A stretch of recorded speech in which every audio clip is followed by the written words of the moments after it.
दोस्तों, ये कहानी एक ऐसी लड़की की है जो बचपन में ही विधवा हो जाती है और दुनिया ने उसे कह दिया कि अब तू विधवा है।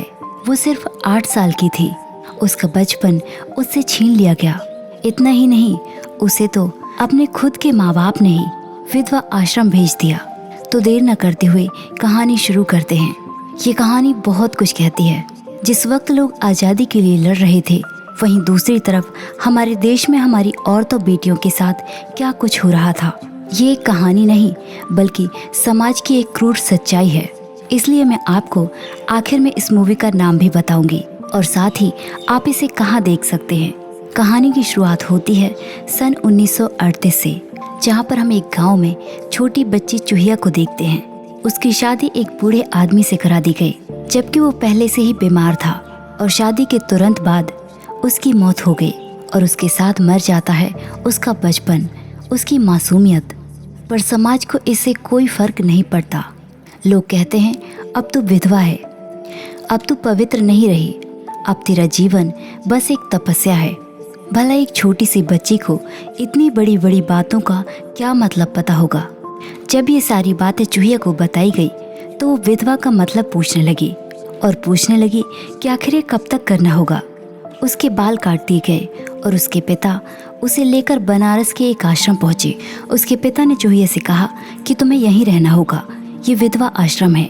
कुछ दिन के बाद तुम्हारी माँ तुम्हें यहाँ से ले जाएगी। वो अंदर जाने के लिए मान नहीं रही थी। तभी तो औरतें अंदर से आती हैं और वो चूहिया को खींचकर आश्रम के अंदर ले जाती हैं। चूहिया ने अंदर आकर देखा तो उसकी उम्र की वहाँ पर कोई भी लड़की नहीं थी। सबकी सब बूढ़ी औरतें थी और ये है मधुमती, कठोर, डरावनी, लेकिन वही सबकी मालकिन है। उसने चूहिया से कहा कि जब मैं यहाँ आई थी तब तेरी ही उम्र की थी। पत्नी अपने पति की अर्धांगिनी होती है, मतलब कि आधा शरीर, और जब वो मर जाता है तो पत्नी भी आधी मर जाती है। और जब वो मर चुकी है तो विधवा को दर्द कैसा। लेकिन चूहिया को ये सारी बातें समझ नहीं आती। उसकी तो बस यही जिद है कि उसे अपने घर जाना है, अपनी माँ के पास। वो यहाँ नहीं रह सकती और वहाँ से भागने की कोशिश में उसने मधुमती के पैर में काट दिया और भागती हुई शकुंतला के पास पहुंची। शकुंतला धर्म से डूबी हुई है, लेकिन अंदर से उतनी ही ज्यादा टूटी। इस आश्रम का जीवन बहुत कठिन है। दिन में सिर्फ एक बार खाना मिलता है, वो भी सादा और फीका। वो बाहर का तला हुआ मीठा, इस तरह की चीजें कुछ भी नहीं खा सकती। चूहिया उदास है और वो जाकर एक बूढ़ी औरत के पास बैठ जाती है। वो बूढ़ी औरत बस मीठा खाने के बारे में बात करती रहती है। वो दिन भर मीठे मीठे पकवानों के बारे में बात करती रहती है। और फिर चूहिया की नज़र एक खूबसूरत चेहरे पर पड़ी। उसने उसे देखते ही परी कह दिया। इन बूढ़ी औरतों के बीच एक खूबसूरत लड़की, लेकिन ये भी उनकी ही तरह एक विधवा है जिसका नाम है कल्याणी। कल्याणी सुंदर, मासूम, लेकिन समाज ने उसे पैसे के लिए धंधे में ढकेल दिया है। कल्याणी जब 9 साल की थी तब से इस आश्रम में है। उससे भी चूहिया यही बात करने लगी कि मुझे यहाँ से जाना है, और समय काटने का कल्याणी ने उसे तरीका बता दिया कि बस तुम ये 108 माला ले लो और भगवान का नाम जपती रहा करो, फिर देखना तुम जल्द यहाँ से चली जाओगी। कल्याणी के पास एक कुत्ते का बच्चा भी है जिसे उसने सबसे छुपा कर रखा है, क्योंकि किसी कुत्ते को यहाँ रखना पाप माना जाता है। लेकिन हम वहीं देखते हैं कि आश्रम में एक तोते को भी कैद किया गया है, लेकिन शायद उनके लिए ये पाप नहीं है। खैर, रात को चूहिया उस बूढ़ी दादी के पास लेट गई। उसने अपनी शादी की कहानी सुनाई और बताया कि मैंने बहुत सारे मीठे मीठे पकवान खाए थे, लेकिन तब से मैंने आज तक मीठा पकवान नहीं खाया। और फिर अगले दिन कल्याणी चूहिया के साथ गंगा के घाट पर जाती है और वहीं हम देखते हैं कि शादीशुदा औरतें विधवाओं की परछाई से भी डरती हैं। कल्याणी उस कुत्ते के बच्चे को नहला रही थी। जब चूहिया ने उसे पकड़ा तो वो वहाँ से भाग जाता है और चूहिया उसे पकड़ने के लिए उसके पीछे भागने लगी और उसे नारायण नाम का एक लड़का पकड़ लेता है और वो चूहिया को उसे वापस कर देता है। लेकिन अब चूहिया को यहाँ के रास्ते नहीं पता और वो वापस घाट पर कैसे जाएगी। और तब नारायण उसे घाट तक लेकर जाता है और घाट पर उसने पहली बार कल्याणी को देखा। जब कल्याणी और चूहिया वहाँ से जाने लगी तो नारायण उनका पीछा करने लगा। कल्याणी ने चूहिया से कहा कि इनसे कह दो कि ये हमारा पीछा ना करें, हम विधवाएं हैं और ये सब हमारे लिए पाप है। नारायण एक पढ़ा लिखा गांधीवादी युवक है और वो वकालत की पढ़ाई करके कलकत्ता से लौटा है। यहाँ वो अपने माता पिता के साथ रहता है। और फिर हम देखते हैं कि शाम को नारायण अपने बचपन के दोस्त रविंद्र के साथ बैठा बातें कर रहा है। तब उसने दूर एक विधवा आश्रम से एक नाव को निकलते हुए देखा। उसे देखकर साफ पता चल रहा था कि कोई विधवा जा रही है। तब रविंद्र ने उसे बताया कि वो कोई वेश्या है और वो नाव उसी के घर की तरफ जा रही है। दरअसल ये कोई और नहीं, कल्याणी है और उसे एक किन्नर एक अमीर आदमी के लिए ले जा रहा है। आश्रम की एक और घिनौनी सच्चाई कि अमीर लोगों की इस विधवा आश्रम में रहने वाली खूबसूरत औरतों पर नजर रहती है और जब मर्जी वो उन्हें बुलवा लेते हैं। और ये सब आश्रम में होता ही रहता है। ना चाहते हुए भी उन्हें ये करना पड़ता है, क्योंकि ये आश्रम भी एक किराए का है। उन्हें इसका पैसा भी देना पड़ता है और इन्हीं सब पैसों से उन्हें यहाँ एक वक्त का खाना मिलता है। और फिर हम देखते हैं कि चूहिया शकुंतला के साथ एक पंडित के प्रवचन सुनने के लिए जाती है, लेकिन वहाँ उसने एक अनोखा सवाल कर दिया कि आखिर आदमियों का विधवा आश्रम कहाँ पर है। और ये बात उन औरतों को हैरान कर देने वाली थी, इसलिए वो आपस में चूहिया के बारे में बात करने लगी। ये तो घोर पाप है, ऐसा करने के लिए उसकी जीभ काट कर नदी में फेंक देनी चाहिए। शकुंतला ने उसे चुप कराया कि यही रीति है, अच्छा होगा आगे से तुम सवाल ना करो। वहीं नारायण ने जब से कल्याणी को देखा है वो बस उसके ही बारे में सोचता रहता है और एक दिन उसे ढूंढते हुए आश्रम तक पहुंच गया। लेकिन शकुंतला ने उससे कहा कि यहाँ आदमियों का आना मना है। नारायण वहाँ से वापस जाने लगा और तभी उसे कपड़े सुखाती हुई कल्याणी देखी गई। कल्याणी भी नारायण को देखकर आज खुश है। ये खुशी पता नहीं कितने सालों बाद उसके चेहरे पर आई है, क्योंकि खुशियों की दूरी इस आश्रम से कोसों दूर है। सारी विधवाएं दिन में मंदिर के बाहर बैठा करती हैं ताकि लोग उन्हें कुछ दान पुण्य कर जाएं।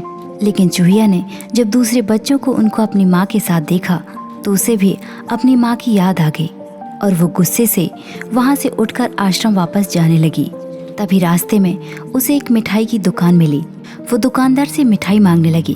तब दुकानदार ने कहा कि विधवाएं कब से नए नए पकवान खाने लगी। चूहिया के पास पैसे थे, इसलिए उसने एक लड्डू खरीद ही लिया।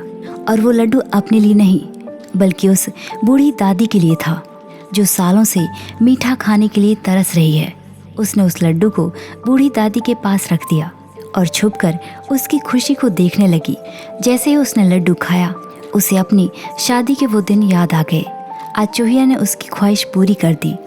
नहीं तो भला इस आश्रम में कोई किसके बारे में कहाँ सोचता है। चाहे कोई दुखी हो, चाहे कोई शोक में डूबा हो, किसी को किसी के दर्द से कोई फर्क नहीं पड़ता। और फिर हम देखते हैं कि रात को उस बूढ़ी दादी की तबीयत खराब हो गई। शायद उसका अंतिम वक्त आ गया है। उसने सुबह सुबह गंगा जल की मांग की। शकुंतला ने चूहिया को गंगा जल लेने के लिए घाट पर भेजा। वो गंगा जल लेकर जब वापस आने लगी तो रास्ते में उसे नारायण ने रोक लिया। उसने कल्याणी के लिए कागज में कुछ लिख कर दिया और जब वो गंगा जल लेकर आश्रम पर पहुंची तो बहुत देर हो चुकी थी। अब उस दादी की मौत हो चुकी थी। चूहिया उस दादी की मौत का जिम्मेदार अपने आप को मानती है। उसने ये बात शकुंतला को बताई कि मैंने दादी को लड्डू खिलाया था, लेकिन शकुंतला ने उसे समझाया कि उसने लड्डू खाया था, इसका मतलब अब वो सीधा स्वर्ग जाएगी। शायद वो अब तक इसीलिए जिंदा थी। उसकी अंतिम इच्छा तुमने पूरी की है, ये कोई पाप नहीं है। और ये बात सुनकर चूहिया भी अच्छा महसूस करने लगी। यहाँ बूढ़ी दादी के अंतिम क्रिया के लिए आश्रम में पैसे भी नहीं है और उसकी पोटली में भी 1 रुपए भी नहीं निकला।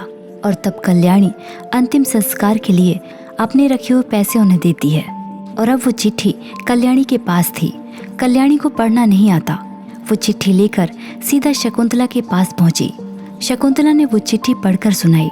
उसमें नारायण ने कल्याणी को शाम के वक्त घाट पर बुलाया था और फिर कल्याणी उससे मिलने के लिए वहां पर पहुंचती है। उन दोनों के बीच बहुत सारी बातें हुई, जहां नारायण ने उसे समझाया कि अब समय बदल रहा है, सारी दकियानूसी परंपराएं अब टूट रही हैं। कल्याणी अब पहले से खुश रहने लगी है। जो बातें नारायण उसे समझाता है वही बातें वो चूहिया से भी करती है। और फिर नारायण कल्याणी को एक दिन अपने साथ अंग्रेजों के मोहल्ले में ले गया उसने बताया कि अंग्रेज विधवाओं को अलग नज़र से नहीं देखते। उनकी विधवाओं की जिंदगी हमसे बिल्कुल अलग है। वो उससे वादा करता है कि जब वो नौकरी के लिए कलकत्ता जाएगा तो उसे भी अपने साथ ले जाएगा। नारायण ने अपनी माँ से भी बात की कि वो एक विधवा से शादी करना चाहता है, लेकिन उसकी माँ नारायण की गांधीवादी बातों से परेशान आ चुकी है। उसे लगता है कि उस गांधी ने इसका दिमाग खराब कर दिया है। वहीं हम दूसरी तरफ देखते हैं कि मधुमती चूहिया को बुलाकर उसे अपने पैर दबा रही है और चूहिया ने मधुमती को बता दिया कि कल्याणी शादी करने जा रही है। मधुमती ने चूहिया से कहा कि मेरे होते हुए ऐसा कभी नहीं होगा, विधवाएं शादी नहीं कर सकती। और चूहिया को इस बात से गुस्सा आ जाता है। वो जोर जोर से मधुमती को अपने पैरों से कुचलने लगी। तभी शकुंतला उसे आकर वहां से ले जाती है और बड़ी ही मुश्किल से चूहिया को शांत कराती है। मधुमती सोचती है कि कल्याणी मेरी वजह से खूबसूरत दिखती है। वो उसे सेठों के पास भेजने के लिए उसने उसके बाल नहीं काटे और उसके ही पैसे अपने पास रखती है। इसलिए वो कल्याणी के पास जाकर उसके बाल काट देती है ताकि अब कल्याणी बदसूरत लगने लगे और उसे उस कमरे में बंद कर दिया।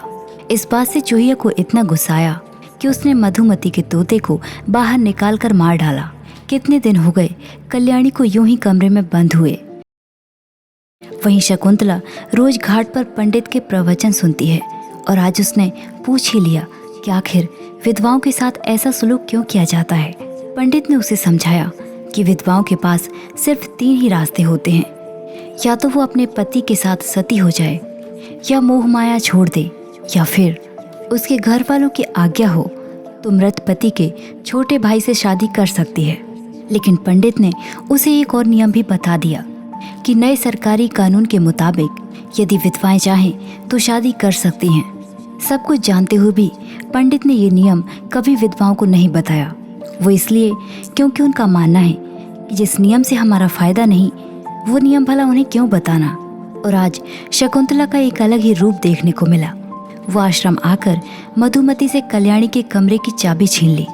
मधुमती चिल्लाती रही कि कल्याणी को यहाँ से निकालने में तुम्हें पाप लगेगा, लेकिन शकुंतला ने कल्याणी को आजाद कर ही दिया। मधुमती ने उससे कहा कि जा तो रही हो, लेकिन वापस मुड़कर यहाँ मत आना। और वो सीधा नारायण के पास पहुंची। नारायण ने उसे यकीन दिलाया कि मैं तुमसे शादी करूंगा। वहीं कल्याणी को भी नारायण पर पूरा यकीन है। उसने उसे यकीन दिलाया कि मैं अपने माता पिता को मना लूंगा। वो नाव में बैठकर नारायण के घर की तरफ जाने लगे। जब कल्याणी ने नारायण का घर देखा तो उसने नाव वापस मोड़ने को कहा। दरअसल कल्याणी रात को इसी घर में आती थी। नारायण के पिता खुद ही उसे यहाँ बुलवाते थे। वापस मुड़ने का कारण उसने नारायण को नहीं बताया और कहा, ये सवाल तुम्हें अपने पिता से करना चाहिए।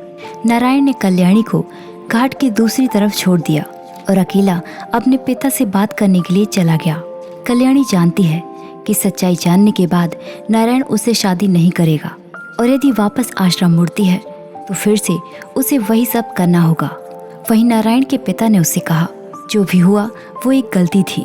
यदि तुम्हें वो विधवा चाहिए तो उसे एक रखेल के तौर पर रख लो।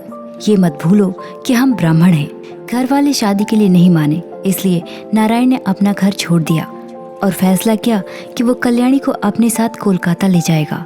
उसे लेने के लिए वो आश्रम पहुंचा, लेकिन उसे पता चला कि कल्याणी ने गंगा में डुबोकर अपने आप को खत्म कर दिया। कल्याणी के अंतिम संस्कार के बाद शकुंतला ने नारायण से कहा कि ईश्वर की इच्छा से ही हम विधवा बनते हैं। ये जीना मरना सब एक मोह माया है। तब नारायण ने उसे कहा कि कल्याणी का मरना कोई मोह माया नहीं थी और विधवा होने पर उन्हें घर से बाहर इसलिए निकाला जाता है ताकि घर में किसी एक के खाने का खर्च कम हो जाए। 4 साड़ियाँ, एक बिस्तर, घर का कोई कोना खाली रह जाए। धर्म के आड़ पर यह भी एक तरह का व्यापार ही है। नारायण की बातों से शकुंतला ने बहुत कुछ सीखा। उसने उन रीति रिवाजों को कभी नहीं तोड़ा। अपने साथ हुए दुर्व्यवहार को ईश्वर की इच्छा समझ रही थी। अब कल्याणी की मौत हो चुकी है और इस आश्रम में कोई जवान लड़की नहीं बची और मधुमती अपना काम कैसे चलाएगी। उनके पास खाने के लिए पैसे कहाँ से आएंगे। इसलिए उसने चूहिया से कहा कि मैं तुम्हें तुम्हारे माँ बाप के पास भेज रही हूँ। मधुमती ने उस किन्नर के साथ चूहिया को एक सेठ के घर भेज दिया। चूहिया एक छोटी बच्ची है।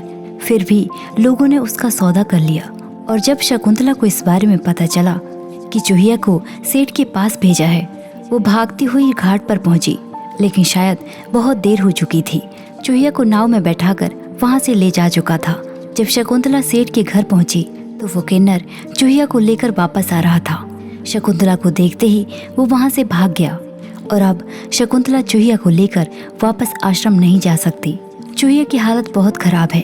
वो घंटों तक गोद में लेकर उसे बैठी रही। तभी उसने कुछ लोगों की आवाज सुनी कि महात्मा गांधी को जेल से छोड़ दिया गया है। स्टेशन पर गांधी की एक सभा लगेगी, इसलिए शकुंतला चूहिया को लेकर वहां पहुंचती है। उसने सुना था कि गांधी का एक आश्रम है, इसलिए वो ट्रेन की तरफ भागने लगी। वो वहां चिल्लाती है कि कोई इस बच्ची को गांधी को भेंट कर दे।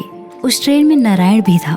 उसने शकुंतला को चूहिया को लेकर अपनी तरफ आते हुए देखा और उसने चूहिया का हाथ पकड़कर अपने साथ ट्रेन में चढ़ा लिया। अब शायद उसकी जिंदगी बदल जाए। शकुंतला को भी उम्मीद है कि अब जो भी चूहिया के साथ होगा यहाँ से बेहतर होगा। औरतें पानी की तरह हैं, बहती हैं, समर्पण करती हैं, लेकिन जब समाज उन्हें रोकता है, बांधता है, तो वो दम तोड़ देती हैं। इस मूवी का नाम है वाटर और इसे आप गूगल पर टाइप करेंगे वाटर मूवी वॉच ऑनलाइन, तो इसे आप कई सारी वेबसाइट पर देख सकते हैं। और इसी के साथ ये कहानी यहीं पर खत्म हो जाती है। इस कहानी के बारे में आपकी क्या राय है, कमेंट बॉक्स में कमेंट करके जरूर बताइए। और ऐसी कहानियों के लिए हमारे चैनल को सब्सक्राइब कीजिए। Thanks for watching.